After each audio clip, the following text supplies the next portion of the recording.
Thanks for tuning into the Loser Kid Pinball Podcast. I am Josh Roop. With me, my co-captain, as Scott always. Larson. And today we've got a pretty awesome guest on. But before we do that, Scott, who do we always talk about at the beginning of this shenanigans? You know what? If you want to pick up your new pinball machine, go ahead and hit up Zach and Nicole at Flipping Out Pinball. The good news is they have all the new stuff. But if you're also looking, they're taking in trades and they're always listing deals for the older games too. So that's something to look at to say, hey, if you have that past title that you're looking for, but if you're looking for the new stuff, we talked about the Jaws accessories last week. So if you want to take your Jaws to the next level, reach out to them. And they are well known for toppers and accessories and all things pinball. So go ahead and contact them, Zach and Nicole Mini at Flipping Out Pinball.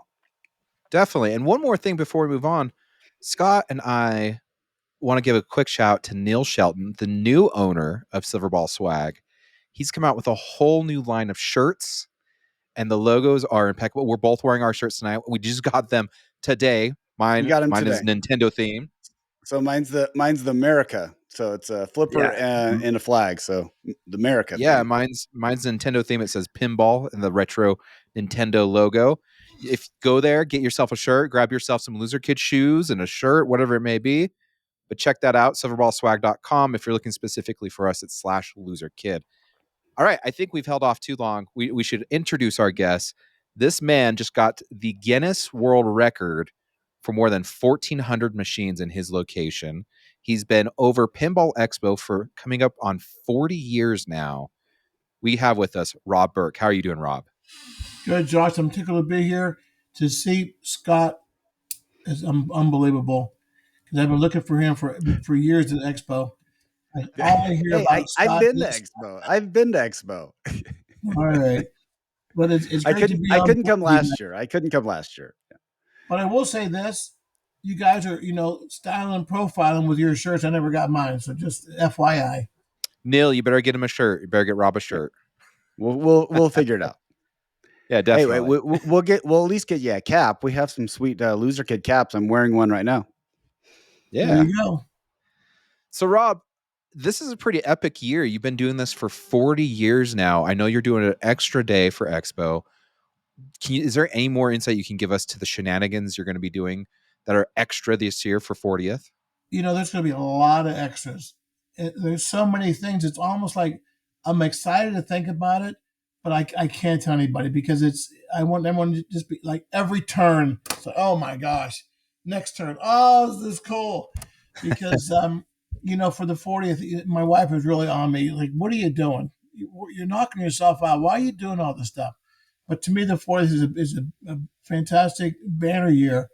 And to make it this far, just think basically one promoter to do one show. I mean, as you know, Texas is a big show, but they've gone through some changes, and some other shows have been around for a while. But one guy, 40 years, it's like this guy must have lost his mind.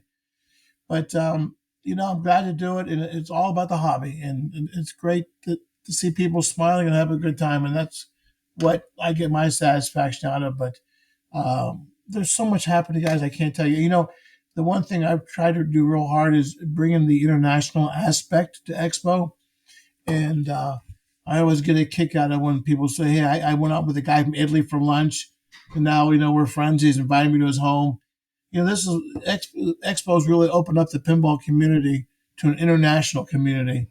And everyone speaks English for the most part. And we have well over 125 people so far registered that are coming throughout all parts of Europe, Japan, Germany, Switzerland, Argentina, Austria, Australia. I mean, the list goes on and on. So to me, that's really satisfying. And it's cool to me also to have these guys. Some of these guys have actually volunteered to speak at the show. So that to me is really pretty wild. But there's so much going on. I mean, you're welcome to ask me some questions, and maybe a few things will leak out.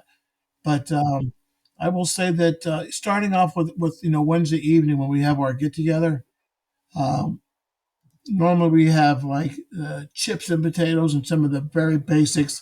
Even that's going to be notched up. So whatever you experience at this show, it's going to be the top of my game as far as offering you guys an experience that you'll just shake your head and says, this guy has lost his mind, but in a good way. This is just a blast. It's beyond a blast. I don't, how do you put it into words? So I want everyone to have a great experience. Even starting off with 4 different pinball tours. It's crazy. That is awesome. So we're doing that. And uh, we're also offering a tour of Logan Arcade. So it'd be Logan Arcade and American Pinball one day, or I'm sorry, Logan Arcade and American No, you're Pinball right. You're right. Wednesday. Yeah. I think Wednesday. Tuesday is Chicago Gaming. Mm-hmm. I can't remember where all the places we're going, Yeah. but Okay, so I'm looking at right now. So Tuesday you have Chicago Gaming and Galloping Ghost. thank you. Wednesday your featured is Logan Arcade and American Pinball. There you go. Thursday is Jersey Jack. Friday is Stern. Yeah. So I mean, everything for everybody. I guess one of our old taglines used to be Pinball Expo, the everything for everyone show. So we're kind of bringing that back again with just so many things we're going to be doing. It's almost mind-boggling. I have a feeling I'm going to get some negative press when this thing's all done. Like, you did too much. I couldn't go to everything. I couldn't be everywhere because there's just so much to choose from that. I mean, you can do it, but you're going to go home mighty exhausted. Well, Okay, and Rob, the what hotel what I you want have you to is, do. Oh, oh, sorry, go ahead, Josh. I was just going to say the hotel you have is massive and it sold out quick. Right. And Mm-hmm. that's crazy that people are already in anticipation. This is, you know, people are excited to come see what's going on. What'd you have to say, Scott? Oh, well, what I was saying is that if you look at, okay, Expo has morphed over the years, and I do want to get back to the origin of it and how it's changed. But what I want to focus on is what are the things that have made this year. What have you brought from this year that you didn't have last year? Like it seems that this is more of a fan event, whereas expos historically have been more of for the manufacturers to promote and sell games to distributors or people who are buying them for location. Well, I think the one thing is I'm trying to get every manufacturer under the sun to be a vendor there. And the one guy that I'm kind of excited about is a company called Hexa, Hexa Pinball. Yeah. These guys are out of France. Yep. Their production numbers are, I think, pretty low. I think they pretty much design by order or create a game by order, but they'll be Mm-hmm. coming to Expo. So to me, that's going to be really interesting. I use the word interesting because, I mean, we don't know what to expect from these guys. But every major manufacturer, every boutique manufacturer will be there. Uh, Melvin Williams is coming from Dutch Pinball, and he's going to bring, I think, Alice in Wonderland is kind of in public knowledge. He's kind of advertising that. This was Yep. this Mm-hmm. was the game that John Trudeau, Papadook. Nope. Papadou, Nope. John Pockadoo. Yeah. had created. And I saw the prototype way back when John was still allowing people to tour Zedware. But that game is becoming a reality, and he's not going to stop there. So that's pretty wild. And speaking of some kind of unique games, we're bringing back Magic Girl. It made its debut a couple years ago at Expo, but I have a fellow that bought one of the Magic Girl games. It's still in the box, and he wants to sell it. And he's going to sell it at Expo. Now, Oh whether wow. he gets the price he wants for it, I don't know. But if you guys know anything about the history of Magic Girl, I think they produced about 20 or so, 22 or whatever it may be. Yeah. So Mm-hmm. anyone that's looking to buy a really truly rare game, it'll be there. Plus another surprise, I guess it's a surprise, although we've listed it. Is we're bringing Chris Campbell from Captain's Auction. We're going to have an auction at Expo this year, and Oh really? for the old timers out there, we used to do an auction every year. It was called a company called U.S. Amusement Auction Company. They were out of Louisville, Kentucky, but they used to come every year. And this is back when the majority of games we auctioned were EM games, just to give you an idea how far back this goes. But that's something new that I'm looking forward to seeing it. And that's going to be happening on Saturday. Saturday evening, we're doing something I've never done before. I'm hoping it's a success. Maybe yes, maybe no. But I'm bringing not one but two bands into the hall on Saturday evening They're going to start at 9, and they're going to go till like 1 or 2 o'clock in the morning. So, Mm. when you come to Expo, you meet a lot of friends and you're high fiving and everything. But I felt the last day, hey, let's hook up and we'll have a beer together, or we'll listen to the band together, and just let's act goofy and rock and roll and jump around and really enjoy our last moments together. So it's just a thought. I hope it goes well. And that'll be going on in our third hall. And that's something else new this year is, Expo for years was about a 20 to 25,000 square foot vending space. And then 2 years ago, when I moved to this new hotel, we went to 66,000, which is kind of crazy. This year, it's going to be 100,000. Wow. So this is where I'm getting a lot of heat from the missus. How are you going to fill that thing up? What are you doing? But we are going to fill it up, and there's so much fun things going to be happening. I will share one thing that to me is exciting. Not everybody is into the 1930s games, and these are the games, of course, that started it all. Yep. And no flippers and worked off a battery and whatnot. So some of the shows they've had this little 30s exhibit. Well, what we're doing is with Jeff Rick and some of the other guys that collect the 30s games, we are going to have a 1930s tournament.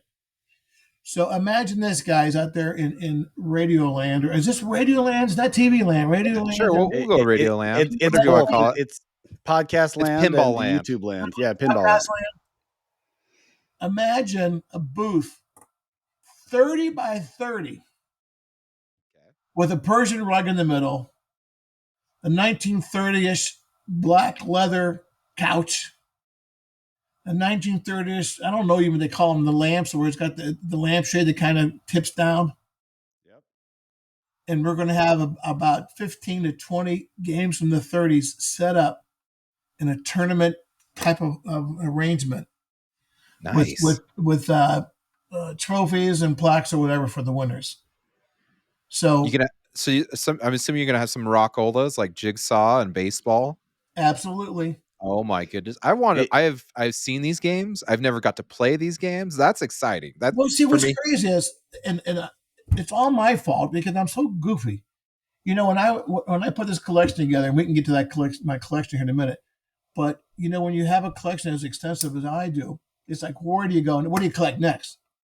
So I had a couple 30s games in my collection, and then the more I kind of looked at them and saw how basic they were, but at the time how some of the original designs they tried the introduction of lights even and the introduction of some of the I'm not saying ramps but curved metal pieces just to make the ball kind of go in some different direction.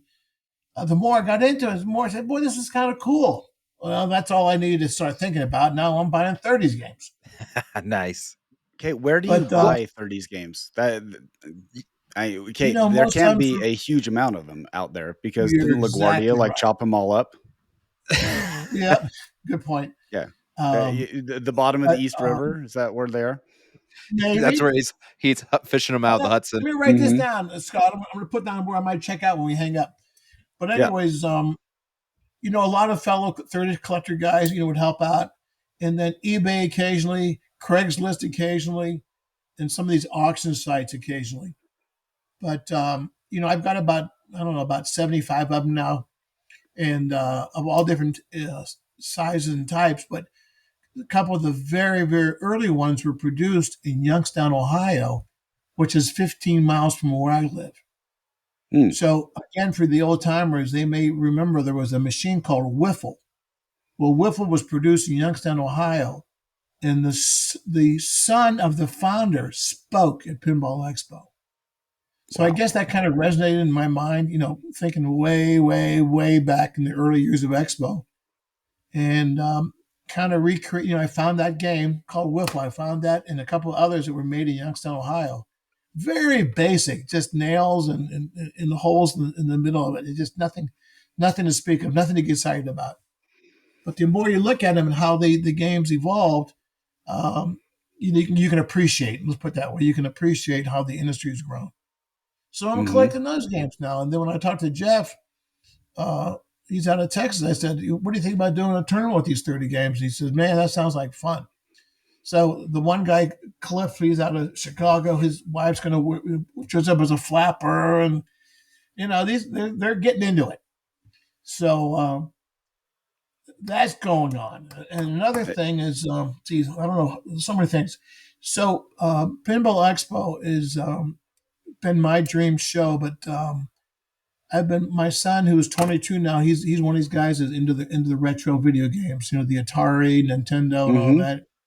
Yep. So I've kind of hooked up with a guy in Chicago who I've known for several years, and we're incorporating his show into Expo. It's called the Video Game Summit. I So saw there'll be that. Yeah. about 20 or 30 vendors there selling the old cartridges, from those old PlayStations Oh yeah. and Okay, that's what I Wii. grew up on. That's what I Yeah. grew up on. Mm-hmm. And I'm not saying that's my complete audience, but it's kind of cool to see it. So that'll be part of the show this year. And I hope I don't get too much flack for that. But, it's something my son likes. So I kind of promote that angle, but just for his sake. I'm not going to be around forever. And this is something that he enjoys, but that'll be part of the show and more. So maybe as we're talking, you guys might squeak something out of me, but I'm Okay, really super excited. Even the we are going to souvenirs get box. in. We are going to get into more of this, but before that happens, tell people when the show is, where it is, and if they want to come, what they need to do. Well, go to the website, pinballexpo.com, and it'll give you a real clear explanation of what's happening. The show runs for all practical purposes the 17th to 19th, which is Wednesday, Thursday, Friday. But then, I've added the two additional Of days. October. Of October. Thank you, sir. So I've Okay. added the two additional days, the 15th and 16th, for those Mm-hmm. that want to come just for the tours only. Mm-hmm. But the seminars will be like they always have been, Thursday, Friday, and Saturday. So that won't change. Okay. So the one thing I want to share with the audience is originally, we had the Stern tour on Wednesday. Mm-hmm. But about the third month into the planning of the show, Stern reached out to me, and they've got some sort of internal bookkeeping or auditing going on in the company, and we had to move it to Friday. So just as an FYI, but that current information on the website is current, and people that have bought their ticket for a Wednesday tour will still honor it, but it will now be a Friday tour. And Josh and I just got back from the tour, a month ago? Yeah. And Yeah. it's amazing. Go and see how the machines are made. It's awesome up close. We also have toured Jersey Jack too, and they have a great assembly thing. Ken Cromwell was willing to give us a little tour, and that was a blast. I'm looking forward to seeing the CGC and American Pinball too to get all four in the area. So that's an amazing opportunity. I can't wait to see Stern again, because they promised that they're going to have that even more filled out and decorated for Expo. Because and they've even, I'm not sure if the right words, warned me, but they said we are going to put on an event that you guys will blow your mind. So I guess it's another reason to come. Guys, you got to think about something. Pinball Expo started in 1985, and back then, you got a bunch of enthusiasts, collectors, players, historians, but enthusiasts entering the industry. Mm-hmm. And by that time, I became friends with Norm Clark, who worked at Bally. I became friends with Alvin Gottlieb, who had the connections at Premier, and became friends with Steve Kordick, who had connections at Williams. So I said, guys, I have this dream about doing this pinball show. And if I do it, would you consider being a vendor there? Well, they all agreed. First of all, the Bally said first, okay, we'll be there. Because back then we were charging like $200 to be a vendor. I mean, to those guys who are used to paying $1,000 or more for a booth, $200, like what? That's nothing. So they came, and then Williams said, well, Bally's coming, we're going to come. And the guy said, they're coming, well, I'll be there. But imagine, Williams got a booth, and right next to them is John Doe selling his parts use parts and have beat up machines. So it was crazy at the time, But they gave me the support. I always felt from day one that the expo couldn't survive without the support of the industry, and that's why I did the show in Chicago. But it was a lot of fun in the early years, and they would often say to me, starting with Roger Sharp, he said, we come to this show, but we don't really make any money being here because your people don't buy machines. We sell them to the operators. Well, guess what happened, guys? Can play turnaround now. The Hmm. collectors are probably one of their biggest customers. So it's interesting how things have evolved. But in the early years, that was their mindset. But as many years as they told me that, they still came to the show. So back in those days, we toured Premiere, we toured Game Plan, you name every manufacturer there is, and it was fascinating because that was a closed industry. And I remember talking to people at Premiere, aka Gottlieb, would they be Wayne Nyans or Elvin? These guys were really quiet and they didn't mingle with the other manufacturers. So I kind of opened the door to communication with these guys where they kind of met and talked to each other like they were bosom buddies. It was really a lot of fun in the early years. Tell me how pinball, now that's the early years. Tell me how it's evolved over the 40 years because you've had some boom years, you've had some lean years to say the least. And it seems like even in the late 90s, 2000s, pinball was really on life support You're and telling me started really getting a resurgence in the last 15 years. So you're lead right, me through Scott. You're how right. the expo has changed.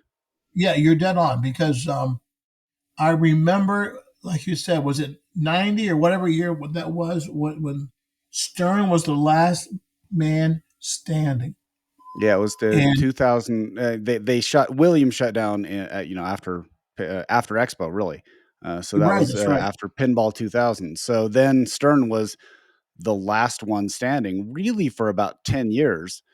And then when the game over my left shoulder, Wizard of Oz, when it was announced, it really put some juice into the tank, and people started really stepping up saying, we want better games, we're willing to pay for better games.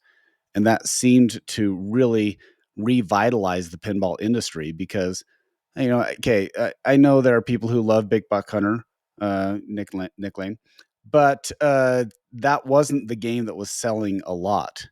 But you start off with ACDC, you started with Tron, you started with these games that really started taking traction, and then it's exploded since then. So I'm wondering how each era of the expo has evolved. Well, I think it kind of evolved slowly. First of all, it, back in '85, we had 5 different companies, and then that number kept going down and down, and then what was it when all the Pac-Man games and all the videos came? Yeah, there was the video games in the 80s, and you had the video game market collapse. That happened in 82 as well. And so that was just something that they had to weather and to get back into. But I just recall Gary Stern when he was the last company going. They Hmm. had gone down to one production line, Yep. and he even said to me, he says, "We're not going to say no to the tour. We made a commitment to it, but the tour there wasn't a lot to see, a lot to show, a lot to talk about because Hmm. they were on pins and needles about just the company even staying alive." Yep. And somehow they got through that year, and things have only gone upward since that time. But Hmm. I've seen all the evolution of. We talked earlier the mods, the evolution of companies coming and going, and the evolution of playfield designs. I mean, it just goes on forever. So let's get rid of Pepe here a second. Hey, get him to be quiet. I'm on the podcast. So, and the evolution of the hotels. I've been through 5 different hotels with Expo. Some of the early years, people used to always make fun of the Rosemont Hotel. And in fact, I used to sell buttons, and the button said, "I've survived Pinball Expo in Rosemont." It was like it was like the laugh of the day. But the different people we had speaking, in the early years, we used to have the banquets every year. We had guest speakers speaking. So and that kind of reminds me of the first year when I went to Alvin Gottlieb and I said, Alvin, would you consider speaking at Expo? Again, I didn't know him. He was just a complete stranger. And he said, why don't you come to my house? We'll talk about it. So I go to his house and I'm envisioning this huge mansion with marble everywhere and like the two lions on both sides, sitting there waiting for people to enter the house. And I go there, just an average house. And, I'm thinking he's wearing a tuxedo or a suit when I come to the door. He's wearing blue jeans and a white shirt. Said, what? Could you think Gottlieb, this big giant behemoth? But he was real down to earth, and I told him my whole dream about doing the show. And I said, to me, the expo won't really happen unless we have a guest speaker of your magnitude. He said, you got so much passion. How can I say no? Yes, I'll be your speaker.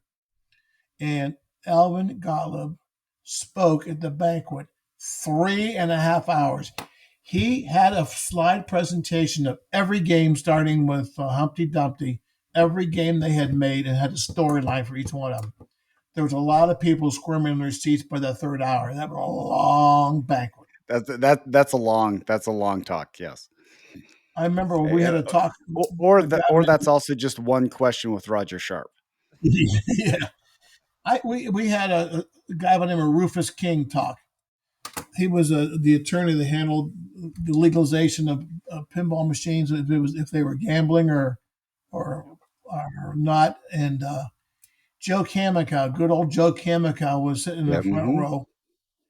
And Joe, every time I looked over to him, he had his hand and like he was slicing his throat, like cut this guy, cut him.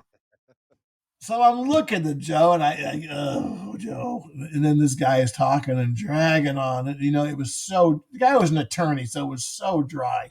I didn't know. I thought it might be interesting. So finally, Joe's ready to stand up.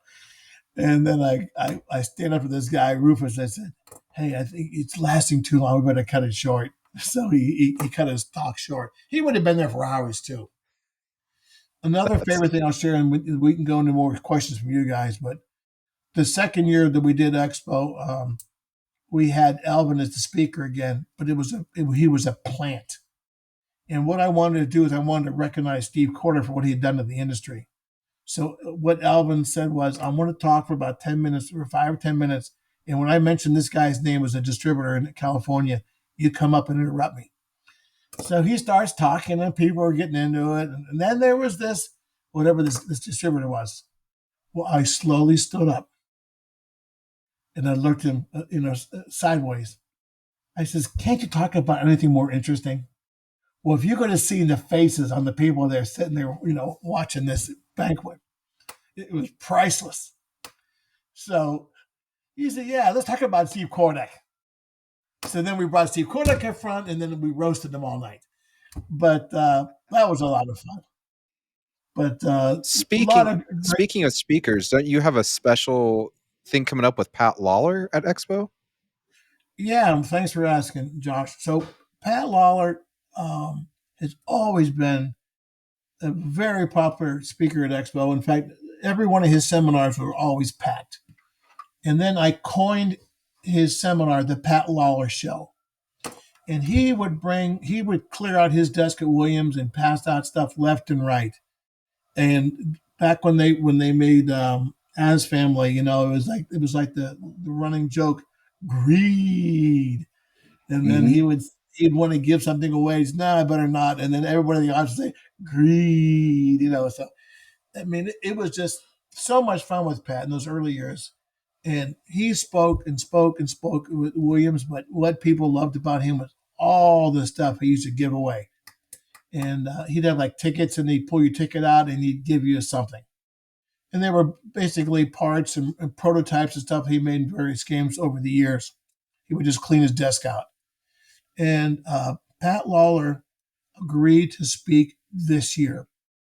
And I'm excited about that because I know how popular he was. And we all know the great games he's built over the years. So Pat Lawler is giving a talk.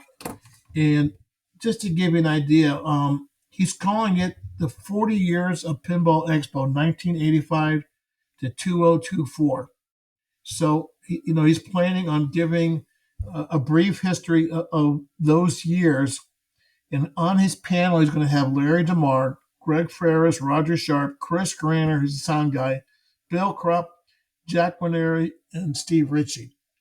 So for the newer guys, maybe they don't really appreciate or recognize some of these names, but those people that have been around for a while, they do. But Pat's talk will be Friday at 9 p.m., but I guarantee you that room will be packed because he does a fantastic job and he engages the audience a lot. So that's one thing that you'll want to, if you're coming to the show, you really want to make an effort to see it. It's going to be really fantastic. Okay, what day is that again? Friday night. Friday night. Okay, I'm Awesome. glancing at the reference schedule, and I'm not seeing it right now. So you may want to update that.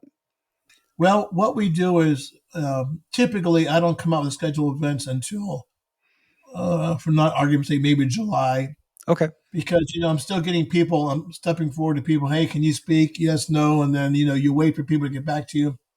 But it's going to be another full schedule running Okay. Thursday, Friday, and Saturday. So you're saying So keep that in mind. one thing. Friday is a don't miss seminar with Pat Lawler. But we do about 40 hours of seminars. No show does to the extent we do. I mean, we try to cover a lot of interesting topics from a lot of different people. So we have a couple questions from people that have written in. It sounds like the Alvin Gottlieb one. I don't know if that was your most memorable seminar, but Colin from Kineticist and This Week in Pinball want to know what are the most memorable seminar sessions or speakers you've had from any past expo. Great question. And I will say the first expo, it was called Meet the Pinball Designers. So we had Kordak from Bally, from Williams, Norm Clark from Bally, and Wayne Nines from Gottlieb. And Wayne Nines, being from Gottlieb, being from the culture of Gottlieb, they didn't really intermingle with any other manufacturer. So it was really kind of the first time that he was on a panel with Kordak and Clark side by side to him. They would say hi and it shows, but never to that degree. And after that seminar, they sat there, the three of them, sat and talked and talked and talked because it was such a taboo thing back in the day. Gottlieb was like their own little circle of friends, and they didn't intermingle with any of the manufacturers. So for him to be with these other two guys was like, wow. So it was just so cool to see it happen. That was a favorite seminar of mine. Man, there's so many of them. I mean, imagine, guys, 40 years worth of seminar. It's just hard to remember. The early years, just like being in high school, you remember the early years in high school, you can't remember near the end. Mm-hmm.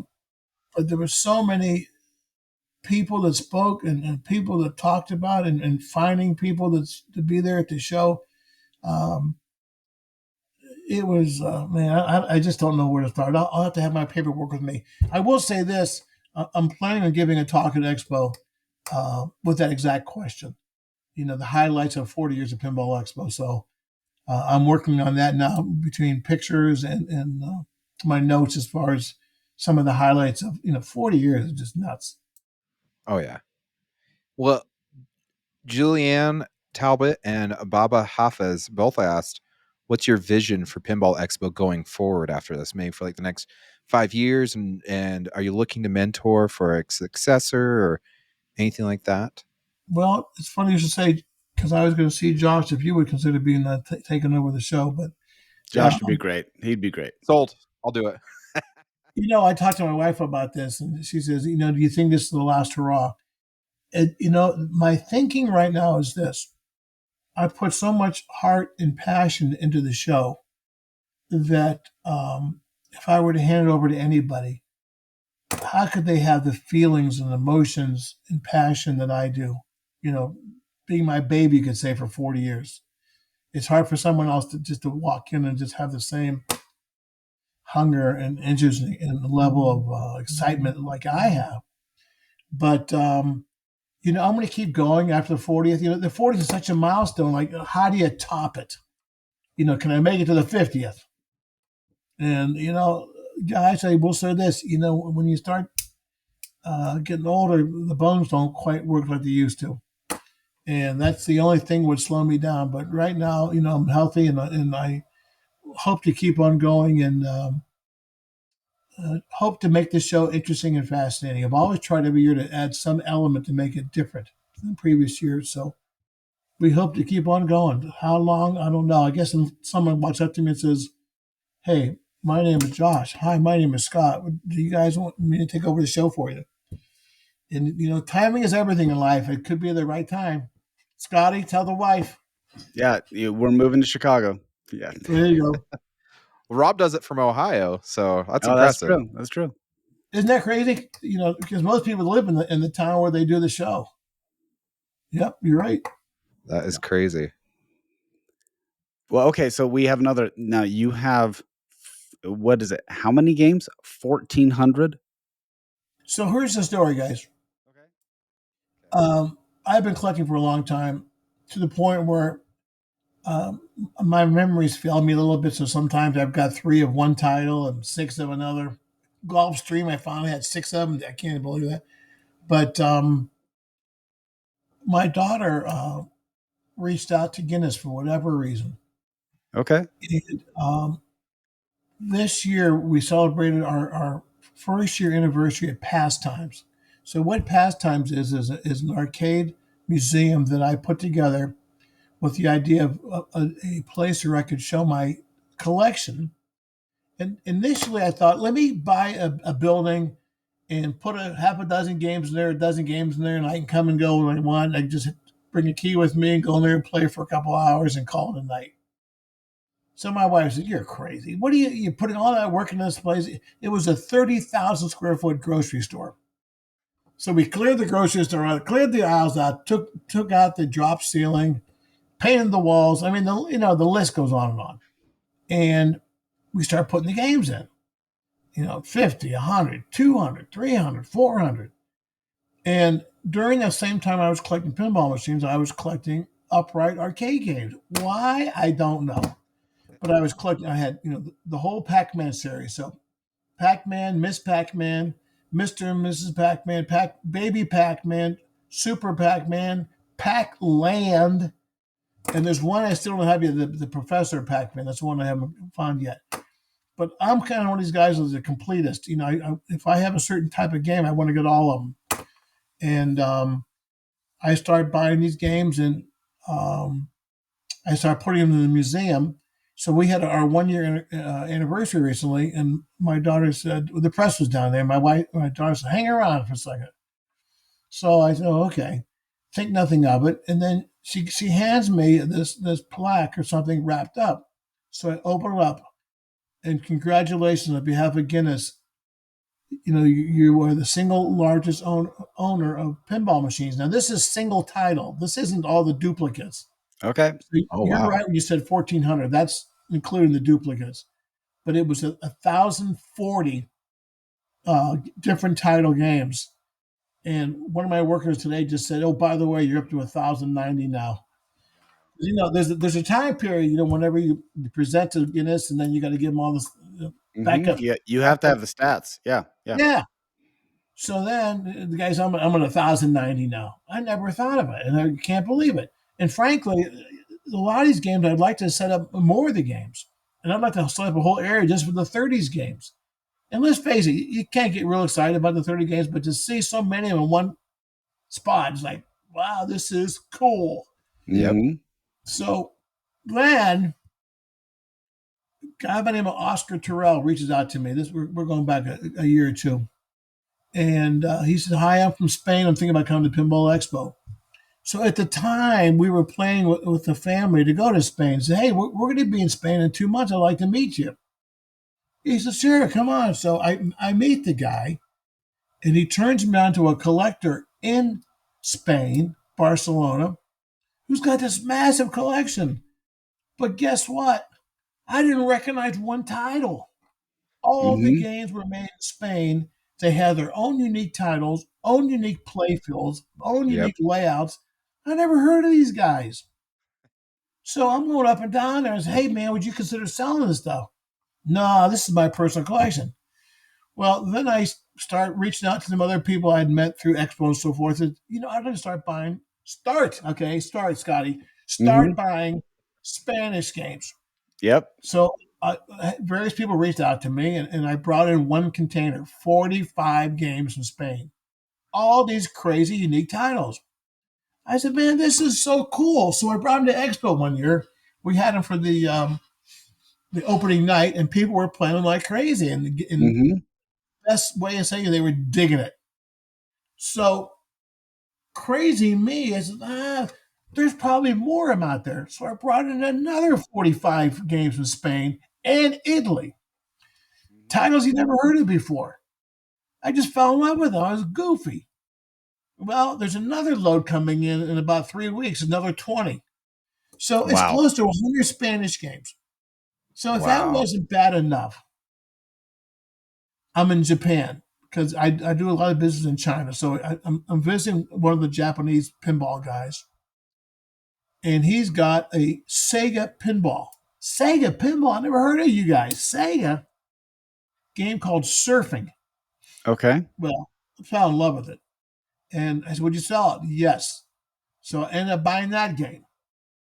So then I started thinking to myself, this is kind of cool to have all these screwball titles because the museum, everyone's got Medieval Madness, everyone's got a Godzilla, Mhm. everyone's got Yep. Adam's Family. No one's got the crazy Spanish game. So I started thinking to myself, I'm going to start getting goofy even more. So I picked up the game called Bullseye 301, made by Grand Products. Aftar, which is a one of a kind made by Mhm. Wyco. Yep. Yep. And, I'm buying all these goofy titles. And, for these Allied Leisure, they made a half a dozen games. So people had mentioned, do you have any games from Australia? No. I remember the one game, Empire Strikes Back, was made in Australia. Oh, yep, that one. Mhm. Okay. So I put my feelers out again, and I hooked up with the guy, and thanks to Colin helped me with this. And he says, I can help you find these games. Really? So there's my head, everything. I'm getting pumped up, man. The adrenaline's moving. Oh boy. He said, they made 5 different titles in Australia. I said, 5? I only knew the one. 5. He says, give me a month or two. Don't hear from the guy. Reaches out to me. He says, well, I got the Empire for you, and 4 more. I got one of every title they ever made. I said, you got to be kidding. Wow. Wow. What were So the I other started titles? looking. I haven't heard Uh, of the other titles. yeah, it's in the database. Okay. Uh, let me see if I can find it here real quick. So he sends me a video of these titles. I never heard of these games. So crazy me, and I end up buying those 5. All right. You looking up, Josh? You looking them up? I am. I am. Mm. Okay, I will say at Pinball Expo, this is 3 years ago, I saw a game that you had, which was Nemesis, which seemed very like 70s fantasy. Yeah. You know, it's I and I love was the like, artwork in that game. okay, the artwork is probably not like it wouldn't fly today, but it It's certainly not is PG. very 70s fantasy art. But we had a blast playing it because I'd never seen that. I'm like, I'm never seeing this game again. Okay, It's here's the 5 titles. Ready for this? This is hit it, from brother. Hankin Pinball. I've never heard of this. So they did make 5 titles. FJ is their first one, which looks like a racing game. Yep. Orbit 1, not to be confused with Orbiter Yep, 1. different. How's that? Which looks like a disco Like a soccer theme. thing or something. Yeah, man, they made soccer. Shark, just straight up shark, and then Yep. the Empire Strikes Back. So Okay, guess what, guys? I'm guessing Empire Strikes Back was the only one that sold. It was probably the best game out. That's what Yeah, I'm told. actually, no, it wasn't. It says there's only 350 units where Wow. Orbit 1 sold 1,020. So it looks like Really? Wow. it sold more than the rest of the games combined from So their Josh, here's my catalog. point, and I'm glad you and Scott are separated because I'm afraid both of you guys would lunge at me through through the TV scope. Mhm. But imagine just your excitement just talking about it. It's like, wow, this is so cool. So, anyways, Crazy Me ends up buying all 5 of them. Okay. The guy said, "Oh, by the way, okay, here's a scoop for you, Scotty. Okay. Okay. I found an extra Empire Strikes Back. Whoa. It will be for sale at Expo." I don't think Nice. I haven't seen one of those in person. I've only seen them on the internet. Josh, Well, you are the first podcast to hear it from my lips. nice. All right. So if you want the elusive Hankin Empire Strikes Back, it sounds like it will be for If you sale want in the Star Wars Chicago. collection, absolutely. Yes. Yeah. All right, you ready, guys? It's going to Okay. get crazier again. There's a operator in Texas going by the little shop of whores, a little shop of Yep. pinball. Yep. Okay. So I'm talking to him about my collection and all the different things I got and so forth. He said, "You got to get a hold of a friend of mine." So the guy's name is Marshall Dickinson, Little House of Games he goes by. So he turns me on to a guy from Brazil. So I said, "I've heard of some games from Brazil." He says, "Isn't Taito from Brazil?" He said, "Well, actually, it's pronounced Taito." I didn't know that. Okay. I don't know. So Taito made quite a few games, but they were all knockoffs of American games. Okay. Just different artwork, different layout, maybe a post here or there moved one way or the other, but basically the same game. But they did make one original game. Okay. Same title as the one that Hankin made. Was it Jaws? Was it Shark. Shark? So Taito made a Shark as well, and that's the only original game they made. Huh. That game will be at Pinball Expo. Cool. Okay, so basically the people who really want to complete their collection with eclectic games, it sounds like there will be a lot available at Expo. There will be some really rare Yep. ones there for sale. Mm-hmm. So it's going to be crazy, guys. And Scott, it sounds like you're kind of you like me are kind of intrigued by some of these odd titles. Yep. But some of the layouts are really cool. So Joe Kamiko, do you guys know Joe Kamiko? We know We do. Joe, Friend and of the we show. have him He's on the been show. on. Yeah. Yeah. Great guy. So Joe's been down to our place about a month ago. He says, "I got to get Gary Stern and his design team down here." He says, "There's so many. I mean, imagine, guys. There's about 600. I'm sorry. There's about 450 games of just pinball, and we have about 200 of the video." But he says there's so many different and unique layouts here of all these games from all the different manufacturers. They can't help but get an idea. Yeah. So when he was there, he called Gary up. He says, "You got to bring someone down here. This is crazy what I'm seeing here." So the past times has been a lot of fun. We've had collectors and players come from coast to coast. We had one guy come from Australia. Um, all over the world just to see all these games in one spot. And so one thing we've taken pride on is every game is up. Every game is running. Every game is clean. And every game plays like it's brand new. Now, not to say that Nice. any given moment, if you stop in there, you might have 2 or 3 down. But for the most part, 95% of the games, if not higher, are all up and running. So people that come there find it to be a really fascinating experience because to have so many games up and running it's really crazy. I mean, we've got 5 techs. So Yeah, we're open you would have Thursday to. through, You would have to. yeah, Yeah. we're open Thursday through Sunday, Monday morning, all day Monday, all day Tuesday, all day Wednesday, and half a day Thursday. All they're doing is getting the games up and running again. So Okay. And where is this? Because people are gonna want to come. yeah, it's in Girard, Ohio. Girard, Girard, Ohio. Girard, Ohio Okay. is near Youngstown, Ohio. Okay. And the name of the So location? past times, Okay. but the closest airport is either Cleveland or Pittsburgh. Okay. I had a Okay. guy come down. I just thought about it. I had a guy come down about 3 months ago from Poland. Crazy. I had a guy come down from Germany, and this guy was just a new pinball guy. And he says, I love pinball. And I work for an airlines. We fly all over the world. If I come down to Cleveland, can I come to your museum? I said, heck yeah.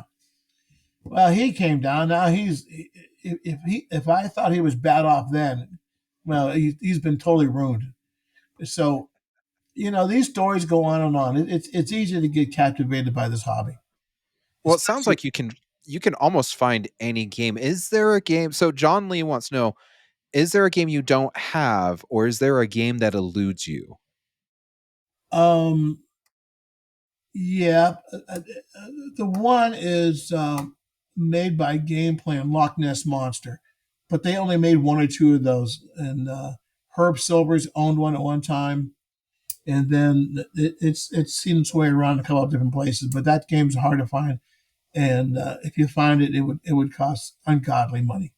It'd be like But Pinball Circus or something. you got it, yeah. Yeah. And that'd be a cool game to have. But It would be. I hear it's finally up and running. It was kind of under shop for a while. Okay, so one thing I do want to know with all of your games, and I know that everybody's favorite list changes through time. I want you to give me your top 5 favorite games right now. all right, drum roll, Drum roll. go. Da-da-da-da-da. So, Medieval Madness ranks up there, tied with Theater of Magic, Okay. Nice. and I'd say close up there is also. I like Papa Duke's games. I like Circus Voltaire. I like Monster Bash. And it's interesting, guys. Look at these titles; they're all made by Williams or Valley, all in the mid '90s. What was Mhm. so special in that time? Everything was just really dialed in between the art package and the designers and the programmers. They had it. They had it. We got it, man. We got it figured out. And I don't care who you talk to his favorite game. I will say Godzilla is got to be up there. While the Oh, newer yes. games, because I've always been, a Japanese into the Japanese culture. So to have that black and white Godzilla on the screen, I remember seeing as a little kid watching that Godzilla in the black and white on TV back when. Shows you how old I am when TV was black and white. So I remember seeing that show growing up as a little kid. So that game was certainly be up there. Um, but as far as the EM world, one of the games I like is a game called Texan. No one's heard of Texan. And Josh, you're welcome to look it up on IPDD while we're talking. Texan was made by Golub in 1960. But I have a guy that works for me, and I found a Texan, and he put 80 hours into rebuilding every component. And the game plays like it did back in 1960. Fast action, the thumper bumpers are jet lightning, but it's a layout that I'm so intrigued by it. It's a simple game. A lot of the Gollum games from the 60s and 70s were very simple. Square Mhm. head, tic tac toe, volley, knock down the targets. But uh, those games were really a lot of fun. But I also collect a lot of Williams Adaball games from the '60s. Again, that's when I grew up during that time. So that's all we knew. I mean, back then, that the speed of that ball was what we knew. That was fast, and you had to have quick reflexes. Not like today, or it's pretty nuts. But I'm kind of jumping around here a little bit. But so I gave you the 3 solid state, the 1 EM Gottlieb. I'm trying to think what other game I would die for. I like Big Bang Bar. Gene Cunningham, reproduced, 200 titles of that. I was able to get one. But Mm. that game was made by Rob Morrison, and he was the only game he built. But I always thought, man, that guy did a pretty darn great game. Have Attack you from read Mars, I like that one too. there's an article that someone wrote back in the day. It's called When Pigs Fly. When pigs And flew. When Pigs Flew, yes. And it actually goes over like the remake of Big Bang Bar and how Gene Okay. Cunningham actually It's actually quite interesting. We'll look it up and send you a link. It's quite a long Yeah, form sounds article. interesting. Okay, Well, I so had one thing I do want to know: the last 15 years. So these are the modern pinball. So I would say the second golden age of pinball. Your top 5 games. So from oh no. 2010 on, 2010 on. Mm, mm, mm, mm, mm. Well, Godzilla, so that made it easy. Okay, Um, You could just mm. go everything Elwin, Jurassic yeah, Park, Iron Man. That'd be your top five. Let me look at your games Jaws. behind me. Yeah. Um, let me think. As Family, I think I like that a lot. okay. Attack from Mars, Revenge from Mars. Um, I'm just trying to think of the games I have in my basement. I got about 80 games in the basement.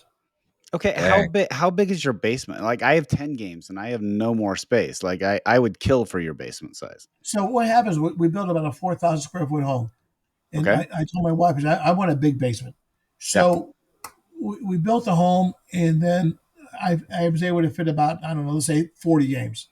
And I said, there's so many more games I want to put in the basement. So we added on an addition to the house. We 4 had to pinball add machines. up Yep. in order to build down. Yep. Okay. So that added another 20 games to it. And then Okay. after a couple of years, says, I could really use a little bit more rooms. And we added on to our bedroom. It used to be upstairs, and then we had a ground level bedroom. So we added that on. That's a third add on to the house, which gave me room for another 30 games. So that took it to where it is today. But I have a little bit of everything in there, from ball bowlers to some of the older arcade games, video Mm. games. Another game I kind of like, and we'll see which one of you guys knows about this game, made by Game Plan, called Andromeda. Yes. Yep. Yep. You Well, know, that was on like one of the finals, like a pinball final. oh really? Okay. Yeah, a few years ago, and it was a major competition. It wasn't that the final game. Josh, do you remember this? I think so. Yeah, and But I have to. that's when I heard about Andromeda. made by Game Plan, which is really an obscure manufacturer, that was really a pretty darn good game. Hmm. So I'm just kind of remembering the games as I walk down in my basement, and So uh, so Jamie Marie wants to know, what is the monthly electric bill for Pastimes Arcade? Because that place is huge. $3,000. And I will Wow. say this: anyone out there in Radio Land, if you guys want to help me and either devise, install, or build a solar panels, I'd like to give it a shot, because Oh, I bet. it's only going to get higher if we keep adding more games. Yep. Yep. Well, you also need a major air conditioning bill, on Thank you. top of Yeah. the. So we have that, and then we had fans in there just to get the airflow going on in there. Yeah. Hmm. All right. Albert Agar wants to know, what makes Expo stand out from other pinball or arcade shows. Well, I will say this: all shows are good in their own right. They all have a special magic to them. I think what makes Expo unique, of course, is the tours of the factories. I mean, you can't do that anywhere else. And number two, I think just the ability to see all the pinball designers and artists. And it's true, the other shows will have, a smattering, two or three different guys, maybe four guys.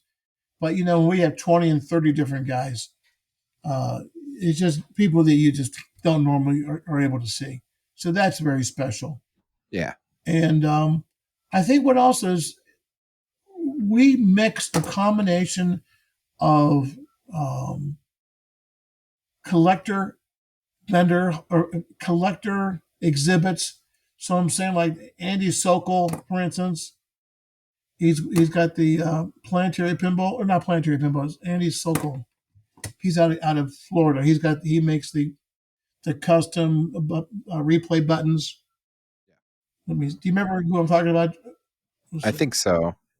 I'm just trying to find here real quick the name of his company. He goes by Rocket City Pinball. Yes. But I Yeah, I mean, actually I got a mod for my Jaws from him. yeah. So Oh, So okay. a guy like him will be there, and then the major manufacturers will be there, and a guy like I'm just trying to think, but some of the small guys, they're a part of the hobby, but you don't hear about them all the time or see about them. Hmm. Tanner Walters, he's a guy that created this. Uh, what was it? It goes on EM games. It records a high score, but he created this unit that would do it. We had the guy from Canada. If you guys saw those clocks he was doing, Hmm. it was like a little digital clock from a Gottlieb. It was a Gottlieb artwork on it. He's out of Montreal, Canada. But I mean, you see all different types of vendors. You don't know who you're going to see next when you turn the road. Whereas a lot of the other shows, it's the same old guys, same old guys. So we're able to pull out some of the unique guys. Plus, a lot of the vendors come from Europe and overseas, so that makes it unique as well. Okay, so one question I have, I am a I'm a first time Pinball Expo person. So I call you, you say, this is what you need to do when you come to Expo. Number one, make sure you get plenty of sleep Yes. before you show up. Number two, make sure you get your camera ready. What's going to happen is you're going to see so much stuff, at least the first time, it'll blow your mind. So just be ready to walk through the show slowly and absorb everything. But you're also going to meet a lot of people. And it just will happen. I don't care if you're the shyest guy, you're going to meet people, whether it's an Interium where we have our meet and greet for the first time, or on the pinball tour or whatever. And that's very special because the next thing you know, you met Josh from Loser Kid, or you met Scott. And hey man, it's kind of cool to meet you in person. How you doing? I'm John Doe. I love your podcast. I love the one podcast you do with Larry DeMar. So you guys can would love to hear this. But then you have a new fan and you meet the fan. And that makes it special for everybody. And that also, for the first timers, is something you can look forward to. We're going to have a lot of different souvenirs this year, guys. I've lost my mind on the souvenirs this year. So if you were there last year, Josh, you remember we had Flippy. We introduced the character Flippy. That was an idea I came up with, a Flippy mascot, and he was very well received. And then last year we brought his sister Flippette. Well, this year you're going to meet more of the family, including Aunt Tilt and Poppy, in parentheses, Pop Bumper.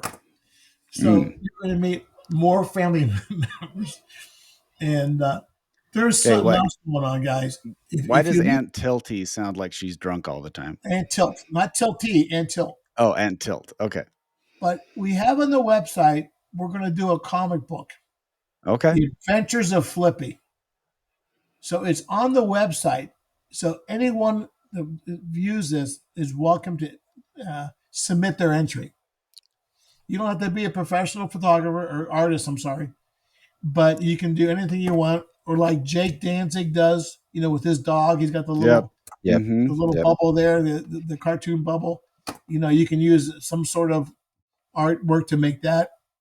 But I'm putting this all together into one big comic book, The Adventures of Flippy. That'll be a first time ever done any show. So we're going to be having them at the show. But there's going to be a lot more surprises, guys. And Awesome. you're gonna walk away from the show just shaking your head, wow, and shaking your head like, I can't believe what I saw, or you're gonna say, I don't think I saw everything, or Hmm. like, man, I got a chance to meet these guys from Europe, Spain, Italy, Germany. And I'll tell you what, anyone who's Spanish speaking, there are going to be plenty of guys there from Spain and Argentina that speak Spanish, so you can brush up on your Spanish. Hola, ¿cómo estás? Muy Yeah. bien. ¿Cómo está? You're Me ready. gusta pinball. Yeah. Good, Okay, good. so I'm looking at Más hotel pinball, por favor. reservations. Yeah. It looks like the Renaissance is sold out, but it still looks like there are Homewood suites available and Embassy suites. Is that Well, so, correct, Rob? Is that yeah, what you so there, understand? it's not next door, but it's a relatively close walk. So Close enough. Okay. yeah, Well, close enough. and not only that, these hotels have shuttles that will shuttle you to and back. Exactly. Right. So if you So are worried about that, it's it breaks my heart for some of the guys that have been coming for years, and they're calling me. They're calling me in June. Hey, I can't get a room at the hotel this year. The host hotel, there's always rooms in June. I said, I know. I said, this year things just changed, exploded. Mm-hmm. I'm sorry. But as long as you're part of it, guys, we're going to be showing the Roger Sharp film again, The Man Who Mm-hmm. Saved the Game. It's a great film. Great Yeah, film. and that's going to be shown Tuesday night, by the way, when we come back from our tours of the factories. And we're Mm-hmm. also going to show Tommy. That's an old cult Nice. film. Yep. Get ready Yep. because you're going to see him destroy those games, man. Oh, it's tough to watch. Ooh, yeah. But there's just so much we do there. It's like, man, how do you think of half this stuff? How do you do this stuff? And by the way, I think we're going to have some live streaming there this year for those people that can't make it. Awesome. So, Mm-hmm. you know what's fun? What about tournament players? What do you got Well, for so, tournament yeah, players? it's a great question. So Trent Augustine runs that, and we're having the tournament in the same room we had it last time. So that's a big part of the show for people that are in the tournament play. Mm-hmm. And you know what I'm finding, Scott, is a lot of guys. I talked to one guy recently that he's into the tournament play, but last year for whatever reason he got beat early on and he didn't make the semifinals or whatever. So he walked the show, and Mm-hmm. he said, "I couldn't believe how much fun it was walking the show. I'd never walked the show before." Yep. But man, I really enjoyed it. So this is the thing, some people just come for the tournament, and you're right. But if you're coming just for the overall experience, it's going to blow your mind. That's all I can tell you. Well, Rob, we appreciate you coming on. This has been awesome, and I love the little tidbits you've been dropping for us. Mm-hmm. If someone does want to get a hold of you, what's the best way to get a hold of you? Well, I can give you my phone number, 330-716-3139, or email brkpinball@gmail.com. Perfect. And I'm one of those old school guys. I prefer the phone over email. Bravest man on the planet, just putting his phone number out there right now. Yep. That's what I thought. I want the whole world to call me. Okay, Rob, I do have one final question though. What is the question that we should have thought of to ask you that we didn't? Oh, no. What do I say to my wife when I tell her I'm going to be gone for a week? But bring back 40 more pinball machines. That's what she says. By the way, if you're looking for homes for your extras, Josh and I are great pin setters. And so you can go ahead, all those extra ones that you're like, you know what? I can't play that many. Go ahead and send them our way. We'll take care of them. Oh, by the way, so let's mention one more thing. So John Peterson, we have 4 guys that have been to all 40 expos. 4 guys. Wow. Okay. So we're going to make That's a presentation impressive. to those guys. That's but John impressive. Peterson is one of the 40. He's from Chicago. John is volunteered to bring his collection of EM games to Expo. Ooh, you guys awesome. take a guess how many he's got? 200. Well, don't forget he's going to bring him to Expo now, so he's got to be a little realistic. But he's got 70 games. So Okay. he's going to bring his 70 games to Expo. He's bringing all of the games. See, I was just wondering like how many he may have in storage, but 70 games. Okay. The challenge that I've always had with EMs is because it takes a motivated person to actually get in there and degrease them and make sure that they're running correctly. And it's a lot of times when I go to an EM, it just feels like it's on life support. And that's the hardest. That's the hardest thing about playing an EM is that it's not the same experience that you would have had 60 years ago, 70 years ago. That's a great point. Point of the year. And that's the problem with EMs is most people that have them, either they're older guys like me who do know how to work on them, but they're too lazy to, or you're guys your age that like they have a Riviera and they don't know how to work on them, or they don't know what to do to fine tune them to make that game play like new again. Yeah. I would love to have an EM, but I legit do not have the know-how or the time to really tear it apart and make it function like a well-oiled machine. So imagine, guys like me that grew up with the EM game, that's all we knew. But a lot of stuff was trial and error, but it's like rebuilding an engine of a car. What do? Change the seals, for instance, new spark plugs, whatever you do just to bring it back to life again. And it's almost the same idea with the pinball machine. A lot of it is just the basic cleaning of the grease off the gears and the alignment of the contact points. So they're in the correct spacing the way they used to be. So this is the kind of things like they did with my Texan. It plays so fast you would never know the game was, in this case, 60 years old. Can you imagine? Let's face it, who thought these games would be lasting this long? So No, you can because they believe were that. disposable. They were disposable. You'd buy it and you put it on location for a year, maybe over a year, and then when it was worn out, you would throw it away and get a new one. Just think about all the guys that there's the guys in Germany. He'll be coming to the show, but the guy that reproduces the playfields, he'll be there. But this hobby has really expanded to keep these old games, bring them back to life again. Between the new cabinets, new playfields, and there's some guys out there that are reproducing some of the older back glasses. That's been a chore for me with these games from Spain. And I got some glasses that are really bad. They're all flaked off. Yeah. Yeah, that's been a chore. Finding someone to reproduce them, but see, we have an internal art department that's able to create. Even if the glass is broken, they're able to recreate it and bring it back to life again. So that's a plus for me. But okay, Rob, I'm going to track you down at Expo, and I want to talk to you about finding a good EM machine that that's me, boy. I could work on. I would recommend Gottlieb games. The Gottlieb wedge heads, you can't go wrong. My son loves the one 2001. That's the ones that got 20 drop targets on it, or drop targets are great. EMs and drop Eldorado. targets. Yeah, Eldorado, you got it.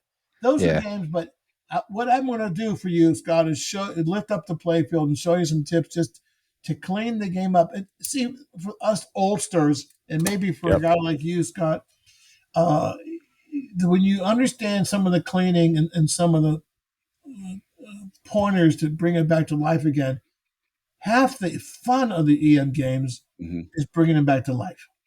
Yeah, and actually, so I work in a hospital now, but my major is actually mechanical engineering. So it's something that I would be super interested in. Yeah. And it's really, once you kind of get the concept. And you know what else is a crazy thing on some of the EM games? Cold solder joints. You know what that is? Yeah. It's where they've kind of cracked over time. So you got a wire that's soldered to a contact. Yeah. But it over time, it loses. It'll actually pull away just by simply grabbing it. It'll come right off like it's almost like a snap off. Yeah, because it's lost its adherence to the properties that it once had. Okay, I do know how to solder, so I could do that. You're right there, man. You can do it. But for a lot of us guys, like the EM games, it starts off with cleaning each score reel one at a time. And even for you, Josh, to do it in your Riviera. Pull it out, clean all the grease and trash around there. You can re-grease it, but on a very light scale. And that's the start of it. And then you go underneath, and it takes time. But when you're all done, you start strutting around town and you put some bling on and says, man, why you all blinged up, man? Because I'm bad, man. I can clean those EM games. Thank you again, Rob, for coming on. We really appreciate it. If you want to get a hold of us, we are Loser Kid Pinball Podcast at gmail.com. If you want to get a hold of us on the socials, at Loser Kid Pinball, that's Facebook, X, Instagram, Twitch, Twitter, YouTube, all that stuff. I want to do a quick shout out to our content creator of the episode. If you have not checked out AB Pinball on YouTube, he does wonderful videos kind of showcasing older games, giving a little history on them, how to play them, and just the storyline behind them. It's a wonderful YouTube channel, so go check out Alpha Bravo, but he just goes by AB Pinball.